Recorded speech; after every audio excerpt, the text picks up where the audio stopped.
True. Okay, so tonight we're going to hopefully reach some answers. Okay. 2, what's the question? Let's define the question. The question is, why is it supposedly important that there be one nation different from the other nations with its own land, its own culture, its own history?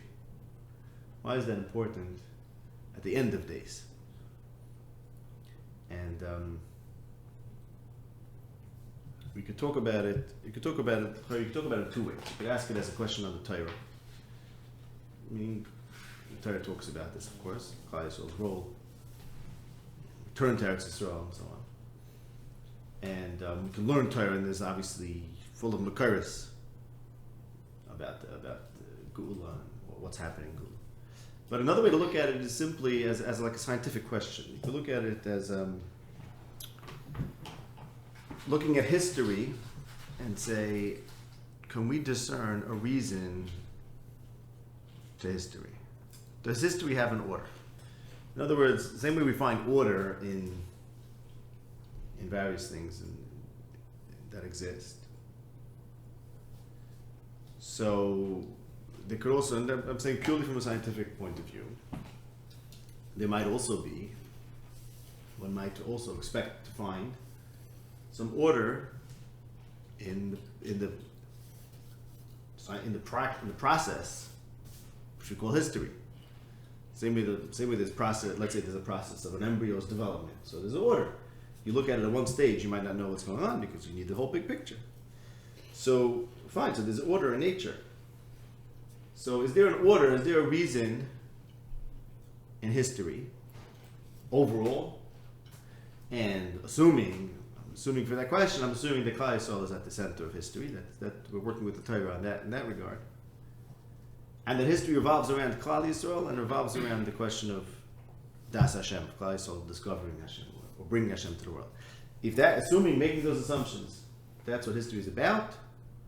So what is the reason? I'm asking you as a scientist, so to speak. What is the reason, capital R? What is the logic of the historical process? Just asking also what kind of destination history is geared towards, or correct, and pursuit of. Right, and what would explain the chachma of the Torah? In other words, the Torah describes. So let me explain what I mean. The Torah tells us something about the past, that there was sequence of Mitzrayim, the story of Mitzrayim, which is very, very central. And then we know that what happened after that is Galus, and that there's going to be Geula. Okay, so that's what Torah tells us. Torah also teaches that this is somehow central to the story of humanity. Okay, so that's what I'm taking from the Torah. Those givens. One second. It's the center. One second. Let me just look at the question. So that's very central to humanity. So now, taking those data as given, I want to understand what's the chachma of that. Meaning, I'm not taking anything on faith now except for those facts. And using those facts, can we make sense? Is there a way to make sense out of history as a historian or as maybe a philosopher of history who's trying to see what's the reason for history? Does history have a reason? Maybe it doesn't. But if history has a reason, because the Torah seems to say history does have a reason, because the Torah says history has to go somewhere, which means history as a science, as a uvda, as a metzias in the Welt, has a certain logic, something about it that's working towards something, and I want to know what that is. Is that clear? Mm-hmm. Don't you going to say also that there has to be that there's a scientific reason that there has to be a chosen nation, like sociologically? Yeah. That too. Part of your... That too. Yeah, I mean, yeah, that too. But specifically, the aspect we're focusing on is why is that important? Given that given the change that's supposed to occur, that knowledge of Hashem is supposed to spread to all humans. So where does the chosen, right? That's the central thing we're talking about this year is where does chosenness fit into a world of plurality, of universalism? That's the central question, specifically there, right? You say as scientists, you mean like bring up figure out purely based on Matthias and Sorrel if we gain anything from there? Yeah, well, I mean, okay, so the source for what I'm going to discuss tonight is all Sukkah and Torah, and we could spend forever if I would go through all the sources and learn the texts. But I want to present it. I want to make sense out of it. It's going to be a theory, story. right? Why are we going to? One second, so we'll get that. What I'm going to tell you is going to be a theory of history, which I will only know it's true, I guess, if it happens, right? No, there's something interesting about it. We spoke about this, I think, once before, that the theories of history, why are they important? So, for predicting the future, and maybe also for us, if we really believe in this as a theory of history, then we could maybe make it happen, and then it's a self-fulfilling prophecy, right? If we understand so I'm talking about the prophecies, the prophets who say there's going to be Gula. And assuming that's true, I want to know, okay, they're telling us something about the world, right? Let's say a prophet would say, one day the planets are going to explode. Okay, it's fine. So what's that going towards? What's that for? Why is the world created in such a way? Right? What's the order of the world? Some things in the world are disorderly. I'm not saying everything has to be orderly, but the big things are orderly. So there's some sort of mahal. And the Nevi'im tell us that there's an order to history. Also, there's a reason to history. So assuming now there's a reason to history, that's my assumption. In other words, a man thinks as a scientist, you could say as a scientist, I don't believe that history has any reason. Okay, fine. Certain things do have a reason. Evolution does. Human development does. Whatever. So certain things do. You say the history of the whole doesn't. Fine. Assuming history does have a reason, can we explain it scientifically? Okay. Why am I assuming the what? What's the question? Why do I assume? That this story is a universal one? Is that just from Sukkim? Yeah. Yeah. And also sort of from reality, which is that no one's going to have a Yiddishkeit that actually works without explaining it to the world. I think that's... no? In today's world, if we can explain enough to ourselves, then we should be able to explain it to everyone else. And if not, then to the extent that we can't explain it to everyone else, we also don't have it. I mean, so we see that that's where things are going, right? Well, is that different? Is that a difference between now and earlier time? I'd say? Yeah, because in other times it didn't matter. I mean, you didn't have a conversation with the whole world at the same time. So, And is it related also to the world like skepticism of just everything? So maybe you have to like prove yourself almost. Like, I think so. I think part of what part of what contributes to skepticism is realizing that there are people that are not like you. So therefore, you have to, whatever it is that's important to you, you have to talk about it on a level that's now not only personal, but actually is be above the personal experience, right? I think you mentioned this, right? Just I think you spoke about this once. Just like going into Golos, like you realize that there's something other experiences than yours, so you're forced to universalize. You're forced to recognize universals and not focus on your own particular experience because you realize there's a universe. My question is also with, let's say, trying to find the theory of history or science of history. I think, I guess my question is like, what kind of, I think we spoke about this once with Yitzchak, he didn't like my question, but is there a kind of accuracy in terms of the results that we're looking for? Like we would expect, for example, an anthropologist to have the same accuracy in results as a mathematician. We're just not implementing the correct, or some would argue that we don't have the correct instrument, or we're not measuring this accurately. Mm-hmm. With history, is there I guess a level of accuracy that we're comfortable with, or like? So here's the thing, right? So I'm going to give you a theory. So what am I going to be accomplishing with this theory, right? Or how are we going to test this theory? So right, those are sort of two ways to ask the It's question. also something that's varied, and even understanding which portions of history to isolate as being relevant is, I think, a little difficult now. Yeah, I mean, look, we won't know the answers until everything plays out, right? We need thousands of years for So this. do I look at Parshas Nasei for a theory of history, or do I look at Parshas Lech Lecha? No, so I'm giving you a theory. In other words, okay, wait. What I'm going to do is give you a theory. Why is it important to have a theory? The reason why it's important to have a theory is because the Nevi'im do talk about this, right? So I'm trying to shut the Torah. Meaning, if the Torah is correct that there's going to be Geula, and if the Torah is correct that this is very important, and the Torah is correct that it's happening Derech Klal Yisrael uniquely, and other things. So there's a steer in the Torah. Steer in the Torah, again, about Klal Yisrael and about the world, which is B'nei in the Torah, because it says that the whole world's going to recognize Hashem, and in the Metzias, as we mentioned. And I want to see if there's a theory that will explain it. Why you should believe this theory, in other words, how will we verify the truth of this theory,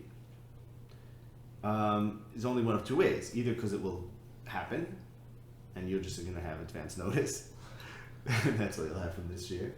or it will be so compelling that will actually make it happen. That's the real prize. To be the best Or if you prophecies. show me this is what Nevi'im are saying, is Right. Well, yeah, right. Or if you believe the Nevi'im, exactly. Right. If I would do this from the Nevi'im, if you do this from the Nevi'im, and you're a priori assuming that what the Nevi'im say is true, that would also be a reason to believe that this is going to happen. Yeah. Right. I guess my Yeah. question If I could is- actually prove the Nevi'im, I was saying this 100%. Right. My question with certain prophecies, or not necessarily true, I'm saying in general predictions about the future, sometimes they're too specific to sometimes be believable, or they're too broad to be relevant. So, Right. I So would let's say- see. Yeah. yeah, if I would say, Okay. for example, that that governments will change and shifts in power will take place, and I'm stating that as a prediction about the future, it's not Yeah. so impressive. If someone says But it the is- king of Cambodia but is it's going to true die that- on Tuesday afternoon. But just because it's not so impressive, you do have something It's about the true. world. It's No, not yeah, nothing. but I'm saying is that what kind Right. of rules can we find out? Right. That's Right. the onset. Right. No, That's that's what just we're very looking simple. for. It's a good question. Still Right. rules. The thing you said is Yeah, I'm rules. saying, It's simple. but those are sometimes Yeah. too hard to be meaningful. No, look. After I explain what I want to explain, then we can go and think about it. Is this something that the Nevi'im could have known through thought, or is this something like the Rambam says the Nevi'im know certain things that are not knowable through thought? The Rambam says in the Bible. So this is actually after I give this whole maracha, then you can think for yourself: is this something that someone could figure out and believe in because he figured it out, or is it one of those things that the Nevi'im knew that's higher than analytical knowledge? And I'm personally not sure about it. But let's wait and see. Let me give you the idea, and then you can judge for yourself.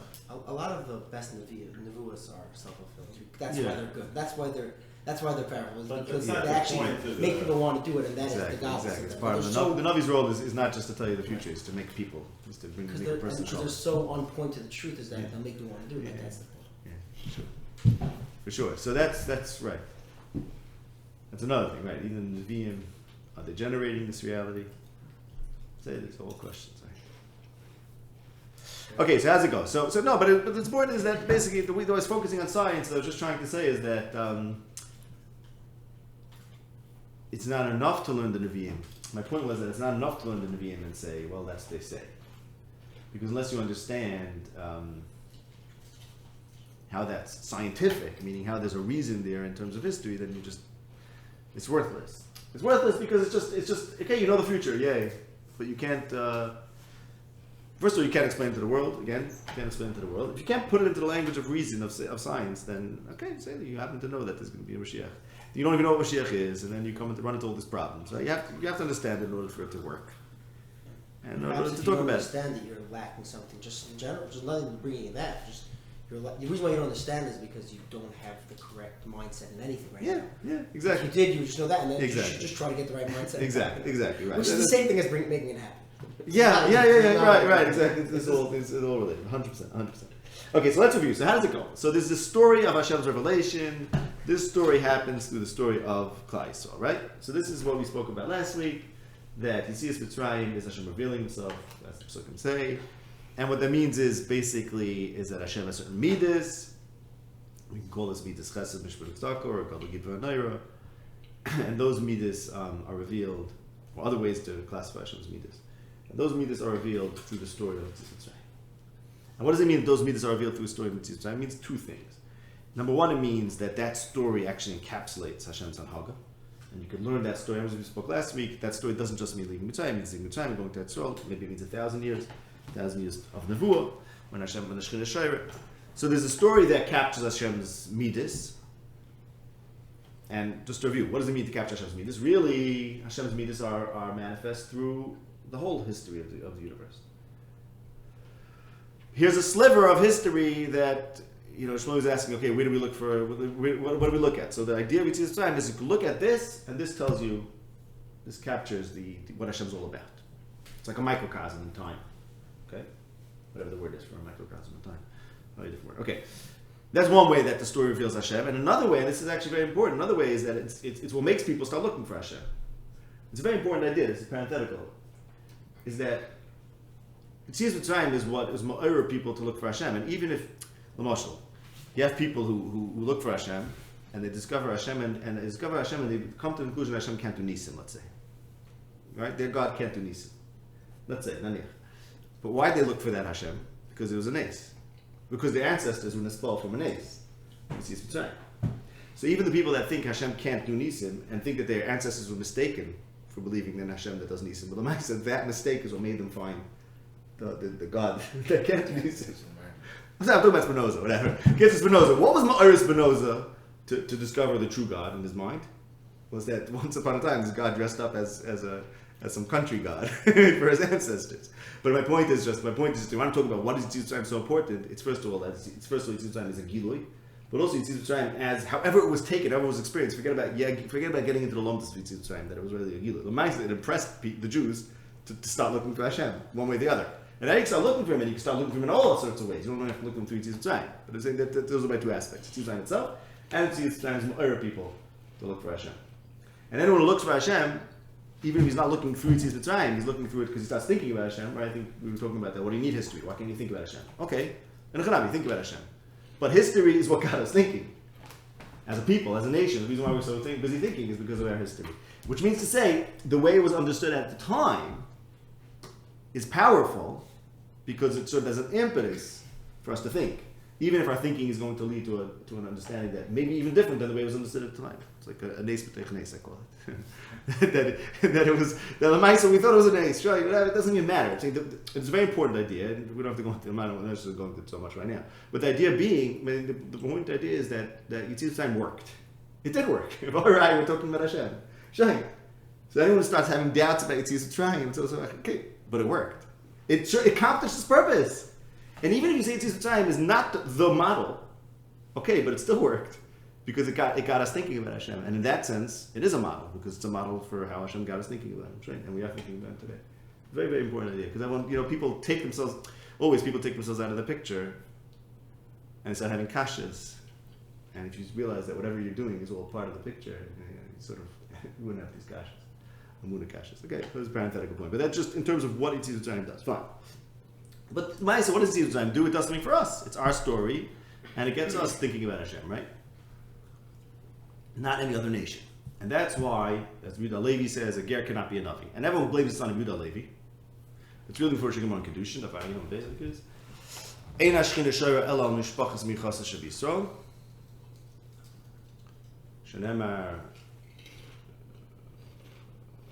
Eyel Elikim B'chol Mishpachas Yisrael, I think it's passing in Yirmiyah. Anyway, so the Shekhinah is only sharing Mishpachas Yisrael. Kishakash B'chamash B'naseh is only sharing Mishpachas Yisrael. The Gemara and the Gemara in Sanhedrin that says Mepnei Ma was the Flan Zanabis on Tezim base. Why was it Vadi Hager Zeichel Lenevius?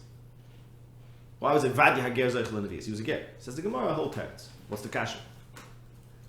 Kasha is a ger is not supposed to be a navi. And Rashi says because the Gemara says in Kedushin and Kosh Kids a ger can't be a navi. All the people on the bottom because you asked this question too, like what? Avadi, Right. I was like, oh, Vadi was a navi. Right. That's the Gemara's kasha. So Sanhedrin daf Mipnei Ma. The Gemara's not Mipnei Zachar Yoyel Mipnei Zachar Shmuel. Apparently, it's not a big tzaddik. Vadi ever goes to kasha. So Rashi, because a ger is not supposed to be a navi. Fine. Now, why can't a ger be a navi? Because this the relationship of Hashem is based on history, and that's the Metzias. So that's either because he's reason. Yeah. It's like that's what it means to have a relationship with Hashem. That's the right famous. The Levi says. Family? No. This? Okay. Wait a second. Yeah. No. Yehuda Levi says a racist theory, right? From the beginning. Right.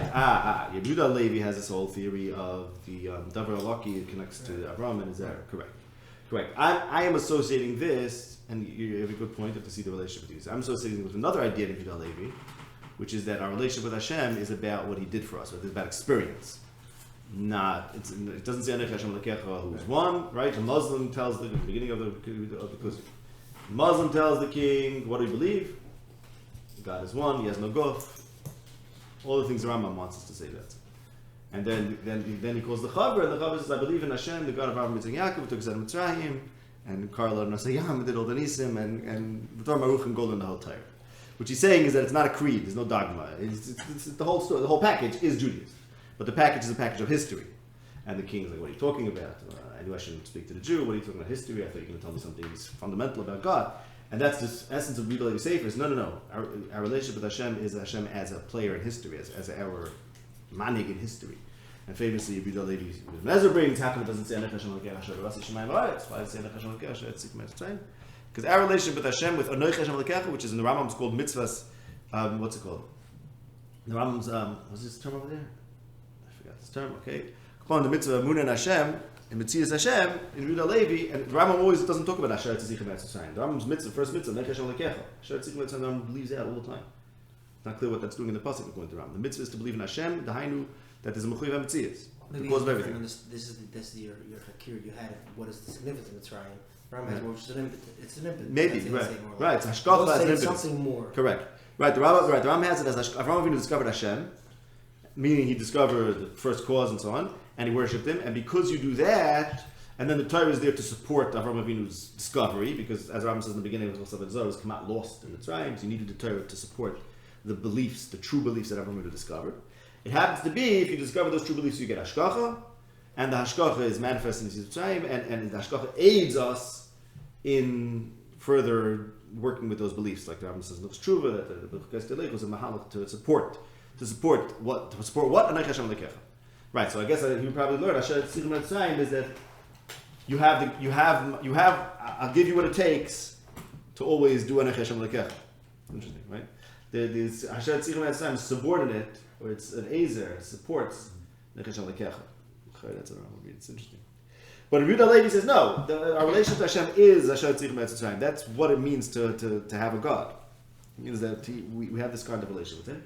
And then I'm connecting, which is interesting. How you made that the fact that Yehuda Levi insists that a ger can't be a navi is relates to the fact that what does it mean to have Hashem? It means to have this experience, a history, okay, a history of Asher Tzichem Etzosayim. That is what it means. It's not just an abstract knowledge about God, about the first cause, but rather it's a relationship that through history. Now, just once you learn the Kuzari. Yes, you learn because you also think the whole Kuzi is one big joke because the king. Why did the king look for Judaism? Because he had a dream. Right. And then an angel came to him and said, "Your intentions are good, but not your actions." And what did he learn? What did the Chaver not stop telling him? That if you're not a native Jew, you're nobody, and then you can't have nevuah if you're a ker. Only a yid can have nevuah. So wait a second. Why did I become Jewish? Because an angel came to me in a dream. There's something going on here. The Rambam says God could be a Navi? No. The Rambam implies that a guy could be a Navi. Because Rambam says, and you say that Torah, it says the following. I think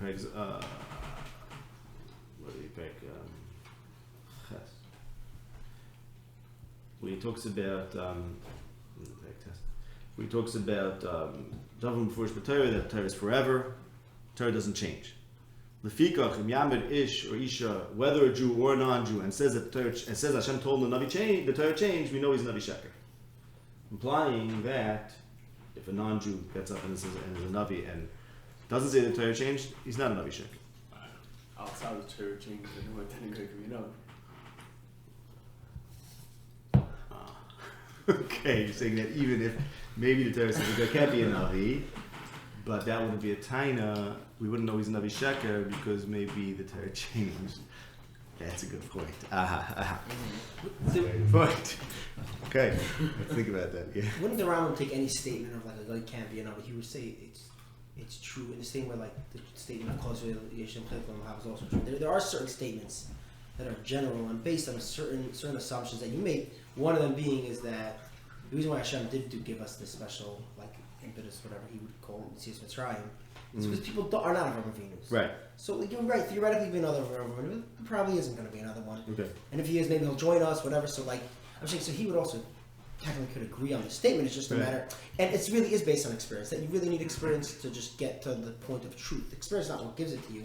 It just it's not practically we're humans. Yeah. So experience is what's going to drive us. Which is like the whole theory around the Torah that we do need these kind of things. So like. Mm-hmm. Yeah, it could be also. There's not a difference between you two. There's just practically a difference. So yeah, it's interesting. Right, the Rambam doesn't indicate much about it. There's also in the Geras Taimon where he says Umar and Zayid. The reason why we don't believe in them is not because they're goyim. He says explicitly there. Who? No, he definitely thinks non-Jews could become a Navi. That's what it seems. Yeah, it definitely seems like if you ever see a statement that it's it's not, it's just a general statement. We don't have to go into this. Yeah, well, here's the thing. The Rambam in the Moira says that Nevuah is a natural process. Mm-hmm. If a person reaches that level where he can be a Navi, then he will be a Navi. It's part of nature. Mm-hmm. He also says that Hashem can withhold it miraculously. Okay? Miraculously, because he says it's just like if Hashem would paralyze a person's arm, so Hashem could do an ace. So too, Hashem could do a nace that a person who's worldly nevuah won't be enough. The Rambam says that. The Rambam then is also says to himself about the reason why there's no nevuah in Golus.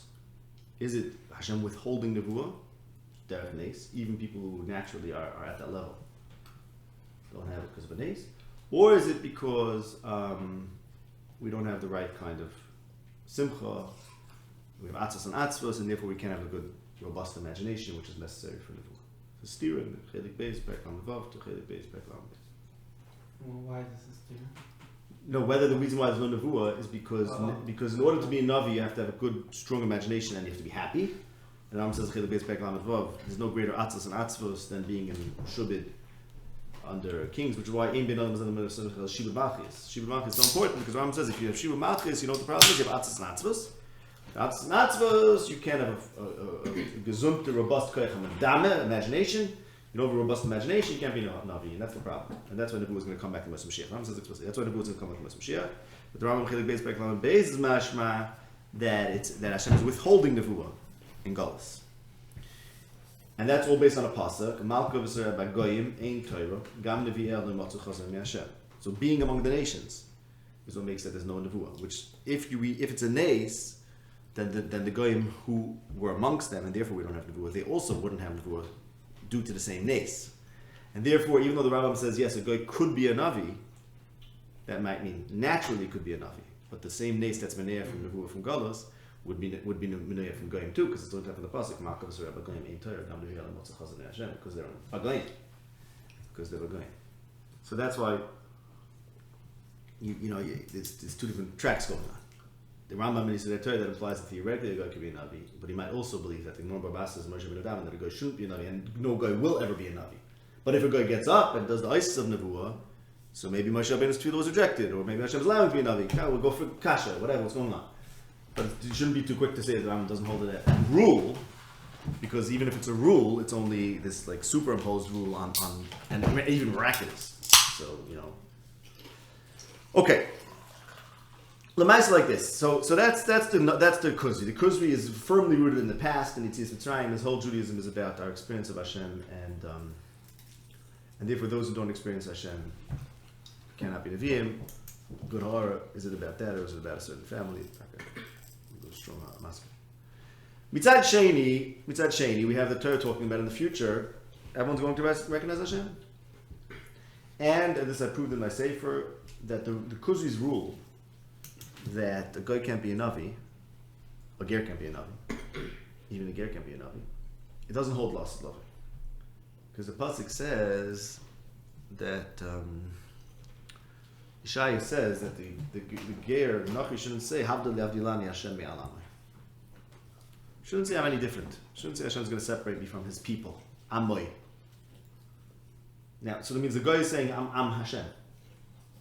Shouldn't say I'm separate from I'm Hashem.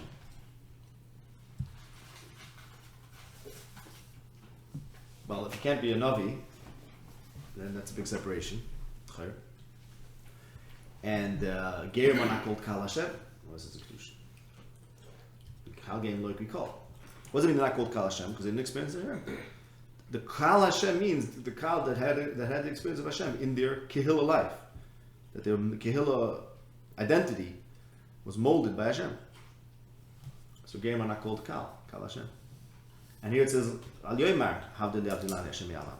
Why are you sure that's the reason for Kal Hashem? What else? Maybe the idea of having a nation, it's just you can't have people join that nation. Okay. In the full sense of the word. For some practical reason of having a nation. But there's a nation, nations don't just... Yeah, but it's Kal Hashem, it's not Yisrael, it's Kal Hashem. So you'll find a different word. You'll have two words. One you'll have a word that he's part of this spiritual journey that we're on, whatever. Isn't that what Kal Hashem means though? But isn't Kal Hashem referred to us as a people who are doing something spiritual? Meaning, I'm saying the fact that practical. Right. I think the fact that it's not called Kal Hashem supports the Kuzari, that he doesn't have the same relationship with Hashem as we do, and yet the pasuk says eventually it won't be like that.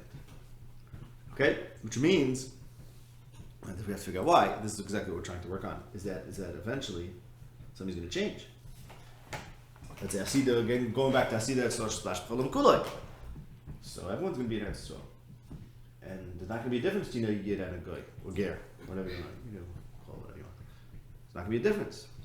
That Ishai is being misnabeh for the future. The Nevuas in the second part of Ishai were about to buy sheni, but they weren't in the sky in Legami.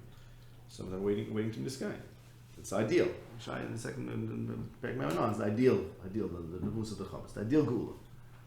Some of them were in the sky, and some of them were not in the sky yet. So Al Yomer Havdin Avdilani, it's going to be based Tefillah L'Chalamim. Based Tefillah L'Chalamim, all nations are equal. And you have many psukim about of the Shchemecha, eventually all the nations are going to serve Hashem. So then what's the again what are the two poles over here? The beginning of history, which is through our experience, and the end of history, which is through something else, through everything discovering Hashem. And yet there's still this role for Klais.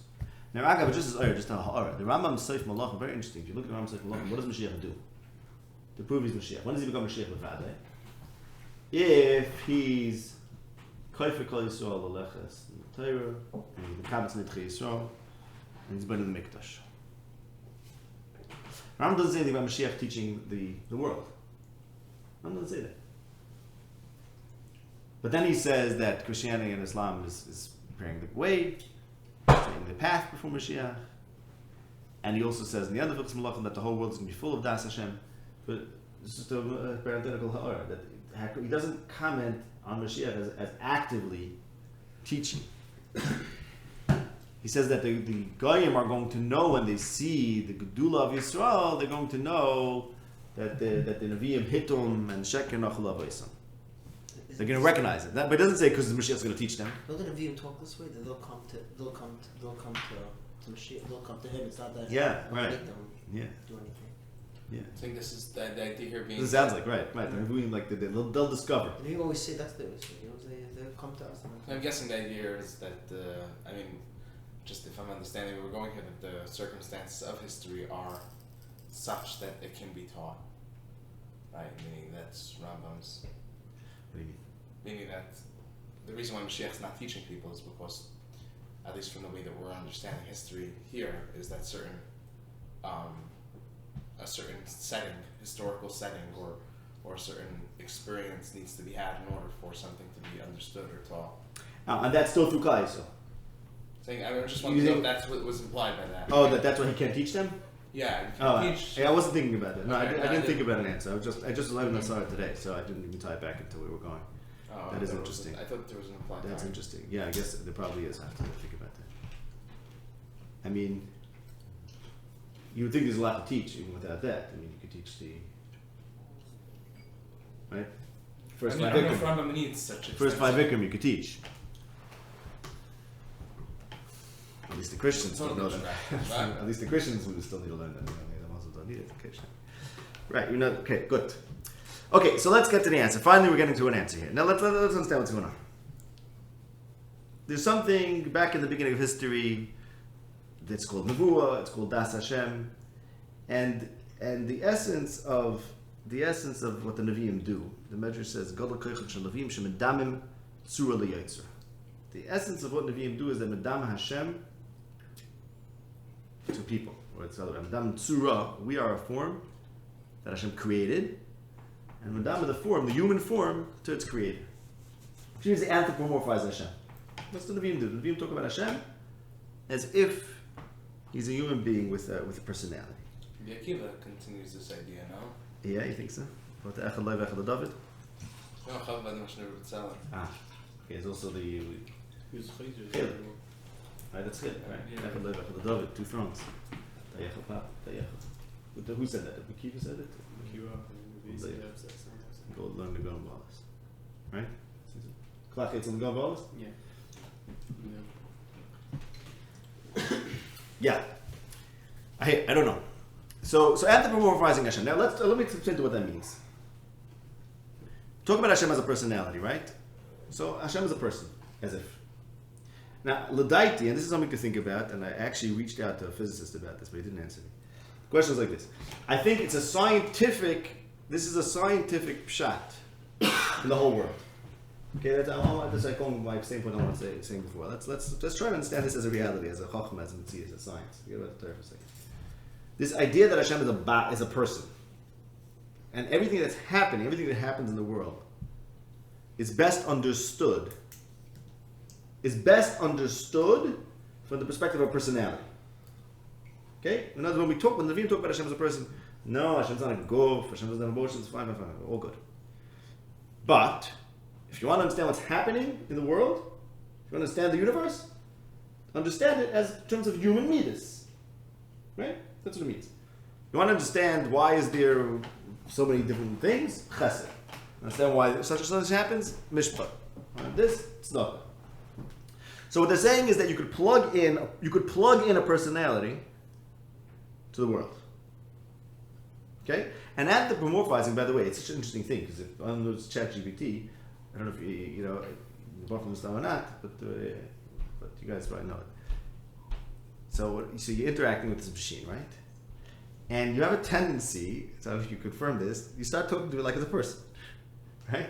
You know it's not a person. You'll get angry, you'll ask questions, you'll be thankful, and you become friends. So the kids, this is I was doing this and I thought, wow, it's very scary. Because you see how much there's this tendency to start treating as human, just whatever you're interacting with. Okay?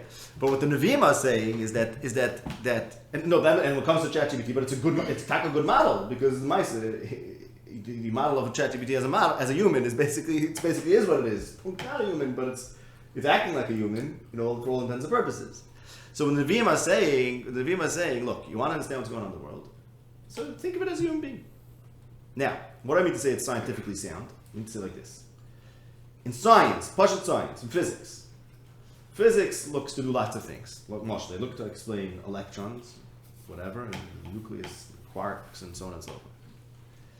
That doesn't mean that the good physicists will tell you that does not mean that the truest reality is only happening in electrons. And if you tell me, you know why such and such a thing happened? Because someone wanted it to happen. And if you think a scientist will say, no, it's not why it happened. It happened because there were electrons, and it'll go break it down to the tiniest level and say that's why it really happened. So is he saying the truth? And the other guy is looking at a larger picture. Typically, physicists tend to be very reductive. I know, right, but they're wrong. The good physicists know that reductionism is not what science is about. Physics usually works on a certain very low level, reductionist level, or a very, very, very focused level. Right. Okay, a minuscule level. But the reason of science, the reason of the world, is there on the higher level. They admit to that. In a certain sense, it's like saying, one way to phrase that would be that the lower level physics is there to create some higher level order. Okay, that's an extreme way to say it, and some scientists would be questioned about that because you're reading your mind into science, into nature, fine. However you say it. Right. But however you say it, there's certain fundamental things about the world.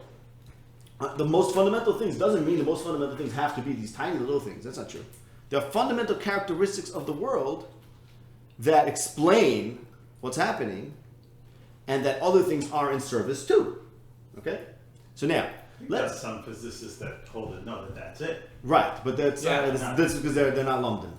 I think I think they're just they're not. I'm Conan. They're not Mami. I mean, pop science definitely has the more reduced theory of particle waves being all that there is, but then that doesn't explain why there are things besides for those things. Yeah, and then everything else is random. Shine. Everything else is random. I think the Mamikim. There's no reason to think that. That's the thing.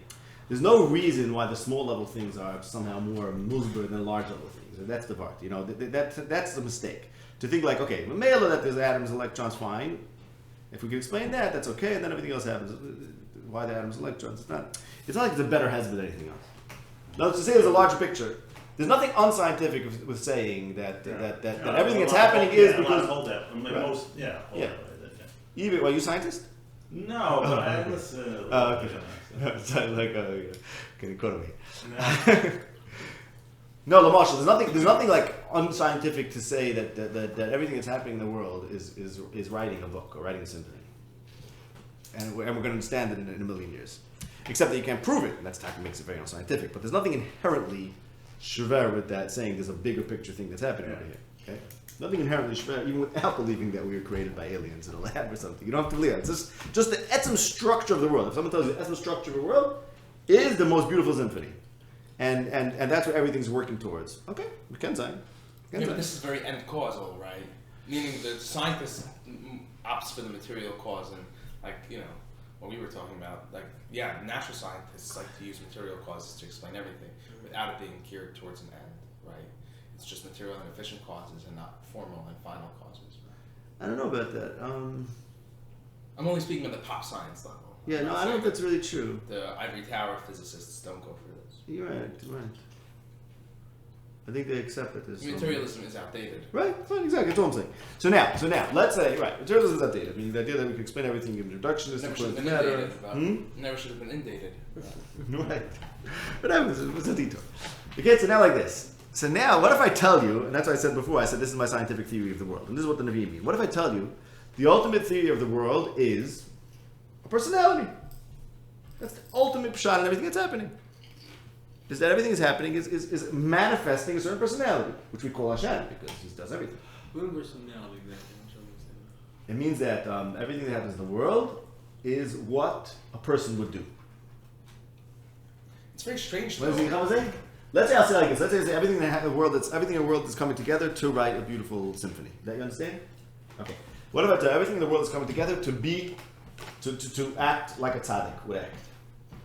Okay. That's it. That's the theory. That's what I mean a personality. That's what I mean that the true nature, scientific, the true nature of the world is personhood. That's what Gadol Kodesh Levim Shadam Tzuli Yotzer means. That they're explaining Hashem as a person, which means they're explaining reality. They're saying that this is the ultimate pshat in reality is personness. It's a good theory. Now, the reason why it's not such a good theory is because how you can prove it. Like a human. Like Oh, which human? Which human? One second. Right. Yeah, a human. You know which human? The Navi. The Navi, meaning a very great human.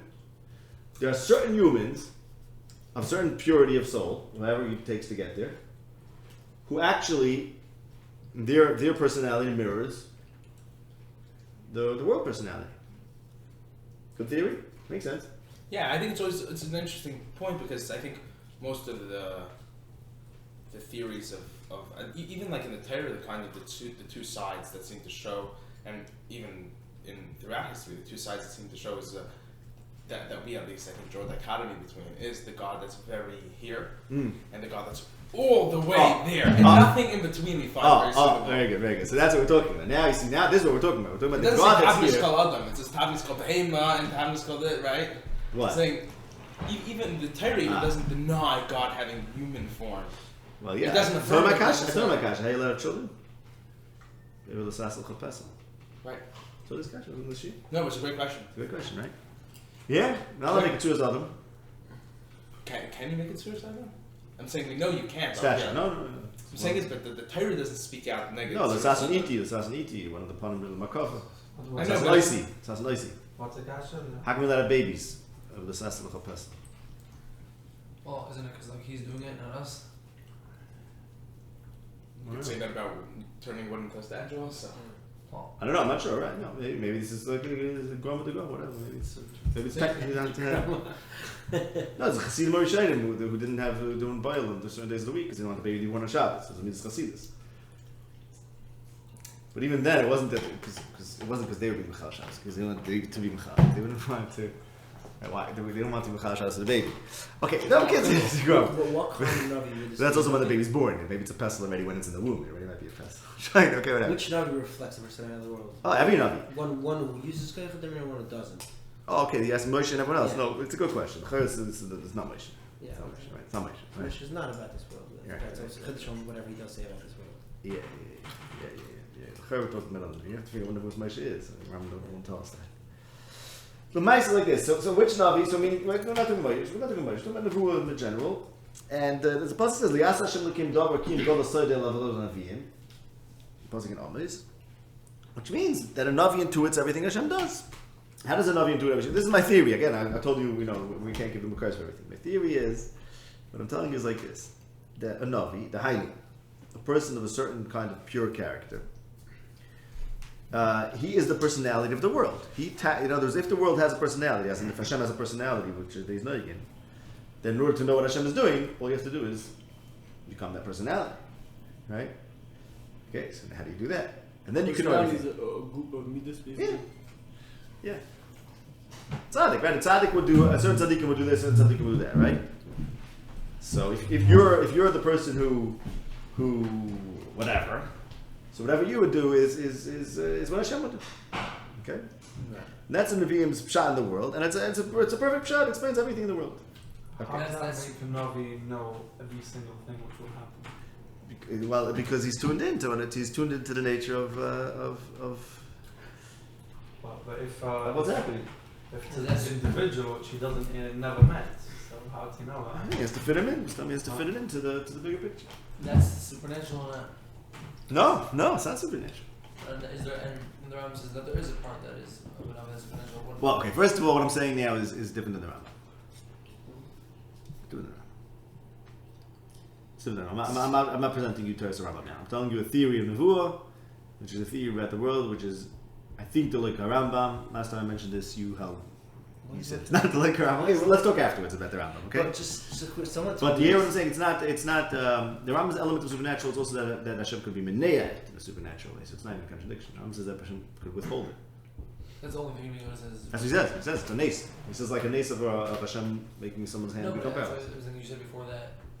What that it just got certain powers that is not from, or certain ideas that are not from regular. Right. The Rambam says that. Yes. And you're working with that, or No.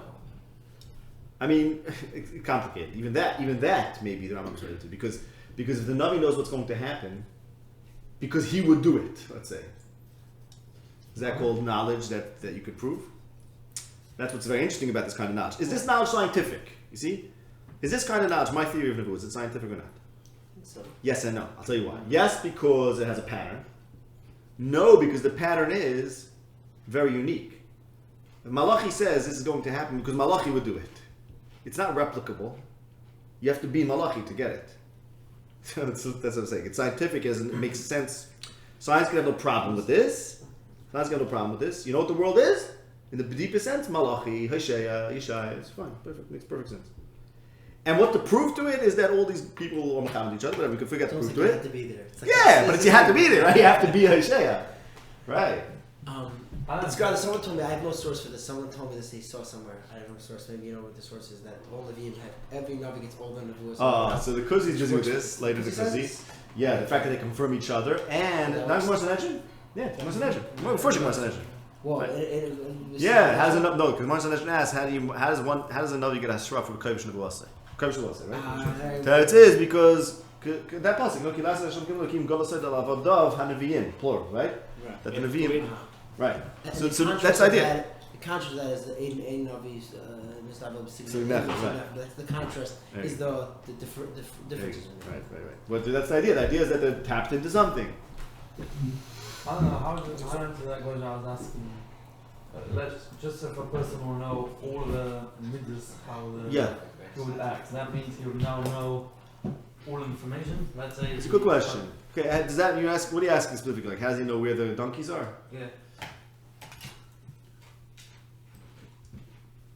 According to this theory, This is the Ramban. The Ramban says this question because it's a weird it theory. should be only generals. Okay, we're getting too deep into this, but I never thought about this question. I mean, the Rambam talks about it in a different nusach. The Ramban is busy with this specific question on the donkeys because it's very protestant. Listen, you know what my theory is? You're not gonna accept this. My theory would be that the donkeys are where Shmuel is going to say they are. That's what he knows. Why is that? Because it's in Tanakh. I don't know. Because it's important that Shmuel should tell him where the donkeys are. That's good for what Hashem's doing. You got? But the premise is He doesn't know. He just knows. Just talking. Whatever you say. But the is gonna Navi be. introduces. Nothing shver according to this. But the theory. Navi introduces the fact that was like a No, he comes in because if it's Hashem's midah of God to give a Why naira. is it important? Because Hashem's midah. I don't know. Go to Shmuel and figure out why it's important. But if it is How important for big Hashem to no? give this God in the world by Shmuel saying that's where your asses are, then he'll say that and that's what they'll be. Because you don't need more than this. That's the godless of this theory. So the fact that he went to Chayza, that's what but the person introduces the fact that like there was a normal thing to go to Shmuel and be asking him like Oh, okay, particular right, question. okay, It's not just like right. Okay, it's not a one-off. Right. Sounds like this was his thing. Right. Okay. Say this. I would have to say that's also. It was part of his thing that he should see the future. Again, and what does seeing the future mean? That it's part of Hashem's midah it's not any more shiver than the planet Jupiter. Why is it planet Jupiter according to this theory? Because of Chesed. Okay, fine. Say that's why it should be planet Jupiter because it fits into the whole tzur of Chesed, and it also fits into the tzur of Chesed that there should be a raya. So there's going to be a raya. So why does it have to be him? I don't know because that also fits in. No, I mean, you're you're saying now I'm being serious to myself because before I was saying the Navi knows because he's tuned in. Now I'm saying the Navi is because Hashem wants him to be. Okay, fine. Yeah, I was just saying myself in a big way. Right? You just called me out a huge steer. Say that. I didn't want to talk about the Asaitis. I thought I don't know. No. I hear you. You're right. Okay, scratch the Asaitis. I don't know the answer to that. According to the Rambam, just Ayin Sham, Chelik Beis Beg Lamachaz, the Asaitis has nothing to do with the essence of Nebuah. But that's maybe not like I'm saying anyways. Okay. You know what? I'm motivated to the question and I have to think about it. Okay. So now let's talk about the end of Nebuah. Okay, so now the Tkuf of Das Hashem, the Tkuf of Yitzibut Yitzai, where Hashem is being Mizgala in a way that we understand what He's doing and we have a relationship with Him, is typified by the fact that there are Nevi'im who describe Hashem's actions in human form. And that's called Das Hashem, and that's called that the Nevi'im are saying that this is a theory of everything that's happening. Theory. You want to explain the world? All you have to do is plug in the personality, but it has to be the right personality. So it's an excellent theory. It explains everything in the world, and you could live in connection with Hashem. It's an amazing way to connection with Hashem because it means that Hashem is what you are. If you're on that level, Hashem's what you are in terms of His ma'asim. If you're on that level, you could mamish meet Him. You and Him could unite in a certain way, right? Then we have the end of Nebuah. The end of Nebuah, 1,000 years after Yetzias Mitzrayim. Nissan says it was 1,000 years. The Rav Sefer Kabbalah, the Pai going. Nebuah lasted for 1,000 years, and then Nebuah comes to an end, which, without going into the proofs, because we're not doing that now, which is associated with the end of the Yitzhak Avodah Zarah.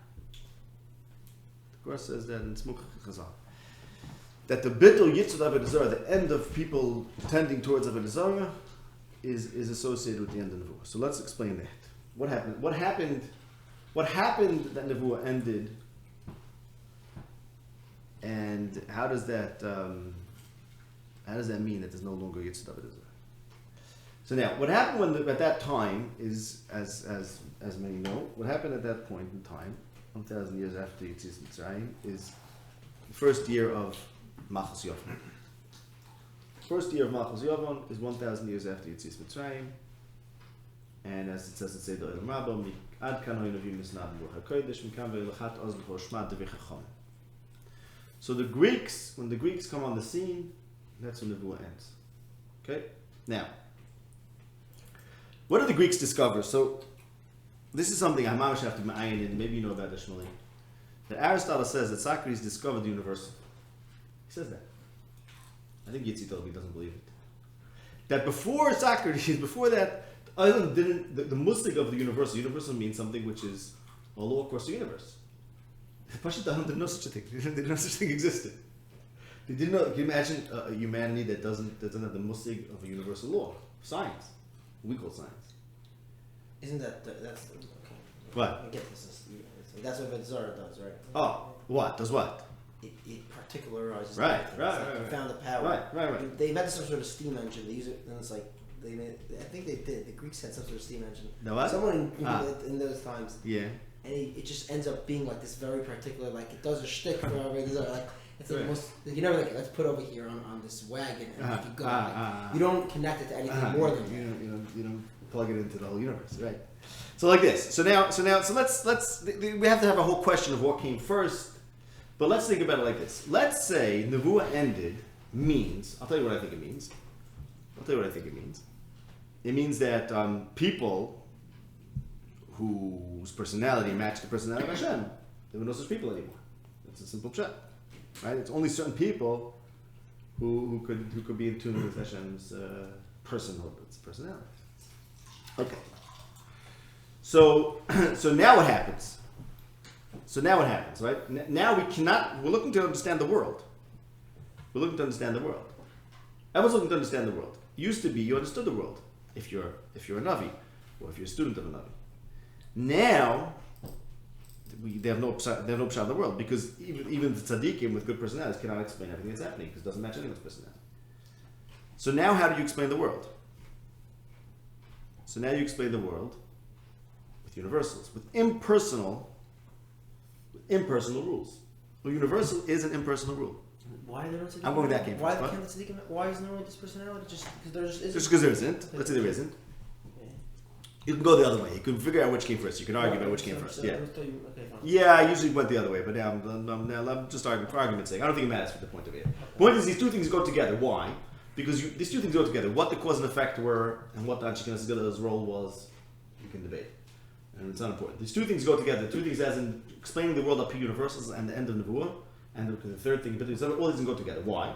Because the way the world used to make sense was, if you're Yeshaya Hanavi, that's the character of the world. And if you're not Yeshaya Hanavi, okay, at least talk to Yeshaya Hanavi and I'll explain to you the world. That's the character of the world. The world is very human then. The world is very human. What if you're not Yeshaya Hanavi, but you're a Baal person? So as we spoke about last year, you have some sliver of personality in the world. You see the world also in a personality. You also see the world as in a particular way, particular midas based on your experiences, as we discussed, the Shem Sarim, and you have your definition of the world, which is flawed because it's incomplete, and it tends towards one midah. It's going to give you bad midas because you're not going to have the whole picture, and so on and so forth. Okay. Or another way to explain the world, if you don't have these persons who can explain the world, so we have to look for what we call science. I'm saying what we call science because I think Yeshaya Hanavi is equally scientific. And if, by the way, if there will be today big tzaddikim who walk around predicting what happens because they're such pure neshamas and their neshamas think like the world does, so that would be a science. So that would be the science of the world. So it's not mamish. I don't think any scientists would say it would be it's our science. science. What? It would be everything that science hopes. It would be a science. It would be the highest science, which other things would be subordinate to. The reductionist things would be reducing that or whatever, right? Yeah. I'm saying it's an art science. What? It's an art science. Yeah. Yeah. It's an art science. Now, when that science is gone, so what does our art science become? So all the universals, it's not so arch anymore because now it's a little bit fragmented, right? What? What's the question? We can ask you know. Okay. What? Universals? Yeah, what do you Rules. Cool. Gravity. Gravity becomes the shot in the world. Electrons become shot in the world. Forces, and so on and so forth. The universal rules of science. In other words, what Aristotle claims, that they used to think if it rained over here, all we know is that it rained over here. Which is very much like a person's doing something. When a person does something, people are very complex. Sometimes they do one thing, sometimes they do another thing. So if a person does one thing, all you know is the person chose to do this. Does that mean that the person will always do this? No, we don't know. There's always lots of different variables. So they used to think if it rained over here, it means all we know is that it rained over here. We can't think of this in a cloistic way. Then they said, no, if it rains over here, what's the cloud? The cloud is clouds, the cloud is rain, evaporation, whatever, condensation. Everything happens based on those coming together of klolim, which is how basically most people think of the world. There's a bunch of klolim, different klolim that interact. And the way it happens to affect a person walks outside and it's lightning and thunder, he says, Hashem is angry now. You're looking like he's crazy. Because we don't think about the world as manifesting Hashem's midas.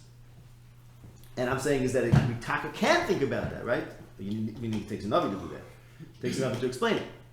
And when you don't have a Navi to explain it as a person, then you explain it as universal. Or alternatively, you can go the other way too. Ultra particular, meaning you go too far down. What? What's too far down? Meaning the personhood you're saying. Yeah. It's just both below and above the universal, right? In a certain sense, right? The universal as subordinate or the universal as overarching, right. But then still abstracting a particular from underneath it, right? What is abstract? What do you mean by that? Meaning, what you're saying is that, let's say you have an instance like rain. So rain can either be understood as being a personality feature, but exercised by directing universal things. Mm-hmm. Or we can just ignore the fact that there's a universal portion and go like, maybe we would call this an idolatrous particular that goes underneath it. Right. It says, no, there's a private force called rain. Right, exactly. Which is just its own segment. Its own person, right. They were going to make a pestle that's not quite a person, but there's a little bit of person, right. There's a person below and above the universal. I think Kabbalah has kind of interesting cases. I don't know if other milah. I'm not sure if it's that. Okay, I don't know. By the way, that's the point of a human being is not a pestle because he's alive, because he's a human being. that was the answer. And because no, he's all the way. I mean, Right, he's all the way up. He could be taka, that sounds like. Well, he's all the way. Truth Never said He's all the way at the bottom in terms of the fact that he's the receiving end of everything, or he's all the way. Right, on but the his top. nefesh could be the nefesh of Hashem. He could think for Hashem. So No, I'm saying is even in terms of how we model the world, we model, like, at least Aristotle has this very often, where he's concerned about the things that are close to us and the things that are close to truth. Right. But he sees, these are the only two valid parts of the pole. Okay. It's the all the way the truth and the all the way the human. Interesting. And then kind There's of everything in bridging. between. And but All he wants the physics. human to very much then become all the way here. Top. And yeah, he wants it to be top down. Yeah. Okay, so now, say, or it could go the other way, or it could be that people started becoming too much aware of universals, and therefore they couldn't think as personalities without thinking about the impersonal, right? In other words, if a person would try today to think of the world as a personality, all the scientific knowledge would militate against that. Like, it's very hard to go and start thinking about the way that Hashem being angry because we know about science. Basically, no one has a good koyach basically. That's the way. I'm saying no personnel. No one has a good because it's not the Rambam's nusach. Rambam's nusach is about Dimin as an ability to generate images. I'm talking about no one has. But isn't that an image? I guess it's the Spitz image. That's an It's image. looking at the world as a human. Right, the Yeah, seichel is the universals, and Right. it's feeding into the image. I don't know if Rambam would like this though. This notion. We said we're going to talk about that afterwards. Let's give it another 5 minutes and we'll talk about that afterwards. I'm just not Okay. in this categorizations. I think like these two things. That's how you categorize. Yeah. I never use it. Mm-hmm. So now let's think about it. Okay, so this is now we got a little bit into the reason of history. The Seder of history was once upon a time, Das Hashem meant personalities who are intuit the personality of Hashem. Okay. Then that got lost, and now we have this other understanding of Hashem, which is that He does rules of nature. He's not a personality anymore. He just has a bunch of rules that He made. Okay. So now let's ask a question. Is that progress? Is that progress? In other words, what's that question? It's a good kind of question. Did the Nevi'im really know everything there is to know? Or is there some value in recognizing that the world, or thinking about the world as being impersonal? Okay, let's talk about it like that. They used to think the world is personal, and then along come the Greeks, and they end the Nevuah, and the world is not personal. Then, of course, I didn't talk about it, but you could think about that yourself. If it's not a personal world, that's why there's no Yitzhak. It's an impersonal world. What are you personifying this force? Any particular force? Okay. So, do you know more about the world? Right? What's wrong with that model? Is there something wrong with that model where they really thought about the world as being a human? So the answer is as follows. The answer is yes. It's incomplete. And by the way, what this kuf we call Hester Panim, right? We were saying before, like either Hashem is here or this just Hashem's completely transcendent. Call it kuf of Chach, but instead it's kuf of Das. So here's the secret. It goes like this.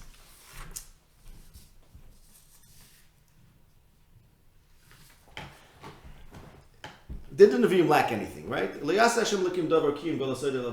Means, I'm telling you, it means that the world acts like a human. Okay? So the Nevi'im know everything? No. Because the world isn't a human. Hashem isn't a human. So even if everything in the world can be explained as in terms of personality, until you confront and experience the impersonalness, which is there at the root of the world, because Hashem is not a person. So until the world becomes impersonal, you're lacking something. You're lacking some idea, some Das Hashem. Meaning, even if it works as a complete model, I'm not saying there's something flawed about it in terms of its predictive powers, but in terms of the Havana of the world, the Havana of the world as being a personality is incomplete. Because even though it is a personality, it acts as a personality, but it's a contingent personality. It's that Hashem who's not a personality, is mizdameh through the world in the guise of a personality. But he's not. And that fact that he's not makes all the difference. It means that this is all, I don't know, some sort of mirage, some sort of get-up. Well, what's really going on? Okay? So there has to be progress. And by the way, that's the same thing as Yitzhak Avazor. The Yitzhak Avazor is taking this idea too far. The Yitzhak Avazor says, look, you think of Hashem's personality, okay, but Mais is not. Right? He is and he isn't. And there's nothing to either abstract it above universals, let's say. Yeah. Meaning, why does Hashem exist above the universals? Right, okay. Below them? What do you mean? I mean, why is that? The idea of God as we know is a God that's above the universals, right? He's not subject to. Okay, but he's not a person, forces. right? So he's not a person. He's not a personality. Yeah, in the sense that he's also above universals. Right. Okay, so then Hashem as a personality, we have that has to be. So We have to move beyond that. We have to transcend that. Right. I'm saying Okay. even, yeah, I mean, desire is very much below universals. Yeah. Also, if you Yeah. want to try to Yeah. arrive at Yeah. So what happens is like this, but the point is you have a tkufa called Das, and then the tkufa called Hestepanim, or we have a tkufa called Chachma of the Yevanim, and that tkufa is then forcing us to recognize that the tkufa of Das is only a story from a certain point and down, so to speak. Okay? So now, and then we'll have to end with this, and this is what we'll have to get to the next ones, hopefully. So now we know what the question is, with the question of whether we're going to have a new tkufa of Klal Yisrael having a relationship with Hashem. So now we know exactly what the question is. The question is, this whole mahalach called Das Hashem, which is that Hashem acts like a person, and a person acts in history, of course, no place else. We act in this world. Are we going to return to that? Okay, now that we have this, now we know what the two tkufas are. There's the tkufa of Madam Tzuli Yitzro, where we think of Hashem as a human, and then that is 100% makes perfect sense, but it's not the whole story because Hashem is not a human. In other words, a human acts as a human. We know why he acts as a human, but Hashem acts as a human, and despite the fact that he's not a human. So we confront despite the fact that he's not a human. We confront that by experiencing an impersonal world, which cannot be explained by Nevi'im because there are no Nevi'im. Whatever. The fact is, the world became impersonal. Because they don't figure out which came first. The world became impersonal. But the day will come. This is the idea of Geula. Is that the day will come where the world will one day become personal again. Okay. So instead of getting to the answer. But at least now we know what the question is. The question is, what is the nature of Das Hashem? The question has two parts. What is the nature of Das Hashem after it confronts and after it processes and incorporates the fact that Hashem is not motivated by personhood because he's not an inherently person? And that's something we only have to experience by cutting people out of the picture and not understanding Hashem as people, as a person. What is the nature of that Das Hashem which is going to return? How is it going to be different than the first time? And how does that incorporate? How does that on the one hand, because it's Das Hashem, therefore we need a story, and the story is the story of Klal Yisrael. But how does that incorporate the other nations, and yet they're not part of the story? Okay, so that is, at least we know what the question is. Okay, I'm going to leave it at that. Another explanation for the title of a shir. Yeah. Another way of explaining why the shir Exactly. is universal. Right. No, but this is the question. Okay. The question is, okay, so what we learned today was like this. We learned that the tkufa of the dream is the tkufa of Das, when Madam Tzuli Yitzro, when Hashem is like a person. And then the tkufa of Hester is where the world becomes impersonal. That's what it means Hashem is hidden. He's only manifest through the universals, which are impersonal, don't care about you, don't care about what you think. And that is progress, because that's true on a deep level, even though the Nevi'im are completely accurate as a description, but it's not capturing the essence of the world, because Hashem is not motivated by his personhood. His person is only a mirage, you could say. So therefore, we have to transcend it and recognize that Hashem is not a person, and then we have to put it back together and treat Hashem as a person again, which would be the return of Nebuah, and that's going to be informed by this Hester. So how is it going to be informed? These are the questions. In what way will it be informed? And in what way will the Goyim who didn't participate in Das Hashem ever, in what way will they be a part, but some sort of peripheral part? And that will be the reason for history, is what we're trying to get at. What was the question? The point, the reason we said why Nebuah stopped, want to come to the complete, to get the complete thing done. They the universal. Yeah. What's the point of that? This is to. What's the completeness to be? The point is to have a more correct Das Hashem. Huh? A more correct Das Hashem. To be massive that Hashem is not them as a person. Correct. This is the question. Yes. Now, what we have to figure out is, so how do we go back to having Das Hashem, which is being with Am Tzuli Yitzro, thinking Hashem as a person, and this time without the Yitzud of Avodah. Basically, there's another way to say it. Okay, the problem with Nebuah is that it led to Avodah. That's all clear. It's not my chidush. mean, Nevuah is great, but at least of it is. We need a particularism after Universalism. Exactly. So we need Nevuah without. How do we have our Nevuah without Eitz Nevuah? That's the challenge. That is the challenge of history. In other words, if history is leading to that, the evolution of humanity is leading to Das Hashem, we needed to have a Das Hashem once upon a time that was very naive in a certain sense, and very centered around us, but worked. We got a flavor, and then we say, okay, now you're ready to know that there's something higher than that, which is very uncomfortable. Now, of course, very uncomfortable. Gauss is very uncomfortable. Hesed is very uncomfortable. So this has to do with Chet and Einish. We're not going to go into that. Someone can turn around and say, wait a second, here I'm just telling you everything I told you. Now, nothing to do with Averis. Right? Just, okay, you need to have Nevuah, and then you have to lose Nevuah. But I thought we lost Nevuah because of Averis. Okay, we can't go into that, yeah? But the Averis is the trigger. Averis is the trigger for this other Mahalach. The other Mahalach is painful, and that's Einish. And then it's going to come back together. And that's what we know what our work is. Our work is to figure out how it's It going comes to come together back a little differently. It has to come back together differently, yeah. Not only a little differently, but Right. it's molded by the intermediate phase. Right.